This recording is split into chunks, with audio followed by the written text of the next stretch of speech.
BJP হারুক। উনি শুধু পশ্চিমবঙ্গে বিজেপি ভার্সেস তৃণমূল এই রাজনৈতিক ভাষ্য পলিটিক্যাল ন্যারেটিভ বাঁচিয়ে রাখতে চান। তার জন্য দেখবেন এখন নতুন একটা আসছে ওয়াকআপ বিল। এই ওয়াকআপ বিল সবথেকে আগে কংগ্রেস বিরোধিতা করেছে। সংসদীয় পার্লামেন্টের যৌথ সংসদীয় কমিটি সেখানে পেশ হয়েছে এই ওয়াকআপ বিল, সেখানে প্রতিবাদ করছে কংগ্রেস, আর সেইখান থেকে পদত্যাগ করে পালিয়ে আসছে তৃণমূল। হলো ওয়াকআপ বিলের বিরোধিতা এক। 2 নম্বর, এর আগে যেমন পশ্চিমবঙ্গে এনআরসি বাংলাদেশি নামে ভোট হয়েছে, আগামী ভোট এই ওয়াকআপ বোর্ডকে নিয়ে করার চেষ্টা শুরু হয়ে গেছে। কিন্তু পশ্চিমবঙ্গের সর্বস্তরের মানুষকে বলতে চাই, এই ওয়াকআপ বোর্ড তাকে রিফর্ম করা এর দাবি প্রথম উঠেছিল 2006 সালে সাচার কমিটির রিপোর্টে। 2013 সালে ইউপিএ সরকার আইন তৈরি করে পার্লামেন্টে ওয়াকআপ প্রপার্টি যাতে কেউ বিক্রি করতে না পারে, কাউকে দান করতে না পারে, কারোর সঙ্গে এক্সচেঞ্জ করতে না পারে, তার জন্য আইন এনেছিল। আজকে এই ওয়াকআপ প্রপার্টি সারা মুসলিম জাহানের একটা বড় বিষয়, যেখানটায় ধর্মপ্রাণ মুসলমানরা আল্লাহ তাআলার নামে সম্পত্তি উৎসর্গ করে।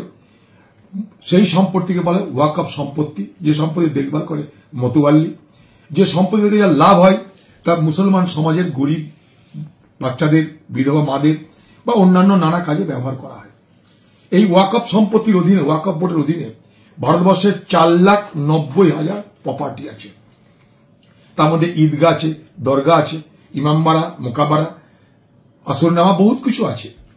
এখন এই সরকার যে বিলটা আনতে চাইছে, সেই বিলটা আনার মধ্য দিয়ে এই ওয়াকআপ প্রপার্টি যাতে মুসলমানদের সম্পত্তি বা সংখ্যালঘু মানুষের সম্পত্তি না থাকে তার ব্যবস্থা করতে চাইছে। লক্ষ্য করে দেখুন যে আজকে এই ওয়াকআপ বোর্ডে অহিন্দুদের মেম্বার করার আইন আসছে। কোন হিন্দু ট্রাস্টে কখনো কিন্তু কোন মুসলমান মেম্বার থাকে না। স্বাভাবিকভাবেই এটা আগামী দিনে আবার ধর্মীয় বিভাজনের পথে এগিয়ে যাবে। আজকে পশ্চিমবঙ্গের সরকার অনেক বড় বড় কথা বলছে, শুনে রাখুন। সারা ভারতবর্ষে 4,09,000 মতন, 4,90,000 যদি ওয়াকআপ সম্পত্তি থাকে, পশ্চিমবঙ্গে আছে 1,48,000টা। সারা ভারতবর্ষের সব থেকে বেশি ওয়াকআপ সম্পত্তি কোথায়? পশ্চিমবঙ্গে। সেই পশ্চিমবঙ্গে যে ওয়াকআপ সম্পত্তি তার বুক ভ্যালু 16,000 লাখ টাকা। সেটা রিয়েল ভ্যালু না, বুক ভ্যালু। যখন সেই ওয়াকআপ সম্পত্তি তৈরি হয়েছিল তখনকার দাম এটা। এখন হয়তো কয়েক গুণ, মানে কত গুণ যে বড় তার ঠিক নেই। যেমন শুধুমাত্র দিল্লিতে যে ওয়াকআপ সম্পত্তি আছে তার মূল্য, বাজারের মূল্য 6,000 কোটি টাকা। পশ্চিমবঙ্গের সরকারকে আমি দাবি করব, ওয়াকআপ বিলের বিরোধিতা করার আগে আমাদের দাবি থাকবে পশ্চিমবঙ্গের সংখ্যালঘু মানুষের পক্ষ থেকে যে পশ্চিমবঙ্গে যে 1,48,000 ওয়াকআপ সম্পত্তি আছে সেগুলো কোথায় আছে তার তালিকা দিন। আপনারা কি জানেন যে টালিগঞ্জ ক্লাব ওয়াকআপ সম্পত্তি, golf club Kolkata royal golf club সেটা ওয়াকআপ সম্পত্তি, বিধানসভা ওয়াকআপ সম্পত্তি, কত টাকা ভাড়া দেন আপনারা জানতে চাই। এই ওয়াকআপ সম্পত্তি যা বাংলায় আছে তার যা সম্পত্তির পরিমাণ একটু আগে বললাম আপনাকে 1,48,000, তার থেকে ওয়াকআপ বোর্ড কত পায় জানেন? কয়েক লক্ষ টাকা, সম্ভবত 32 লক্ষ। তাই ভারতবর্ষের কংগ্রেস সরকার ইউপি জমানায় বলেছিল যে ওয়াকআপ সম্পত্তি যা আছে সেগুলোকে ঠিক মতন ব্যবহার করা হচ্ছে না।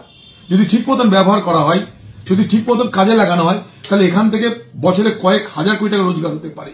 তার জন্য তার রিফর্ম চেয়েছিলেন। আর বিজেপি পার্টি আজকে ওয়াকআপ বিল এনে ওয়াকআপ নামক যে বিষয়টা সেটাকে গুলিয়ে দিতে চাইছে। এই ওয়াকআপ আরব দুনিয়া ইসলাম আসার আগে এই পৃথিবীতে ছিল না। এর মূল কথা হচ্ছে যে তুমি তোমার আসলটা রেখে তোমার যা লাভ হচ্ছে সেখান থেকে তুমি কাউকে দাও। তাই ওয়াকআপ সম্পত্তিটা কি এটাই মানুষকে জানাতে হবে। হাব্বিজ আল আসাল আ সাব্বিল আল তামারাত, অর্থাৎ এটা একটা আরবি কথা। হাব্বিজ আল আসাল সাব্বিল আল তামারাত, অর্থাৎ তোমার যা কিছু আছে সেটা রেখে যাকে তুমি লাভ করছো সেখান থেকে তুমি সমাজকে দাও, আল্লাহ তাআলার উদ্দেশ্যে দাও। এটা মুসলিম সমাজের প্রচলিত রীতি, শতাব্দী প্রাচীন রীতি। সেইখানটায় মিথ্যা কথা বলে বিভ্রান্তি তৈরি করে সেই সম্পত্তিগুলোকে হরপ করার চেষ্টা করা হচ্ছে।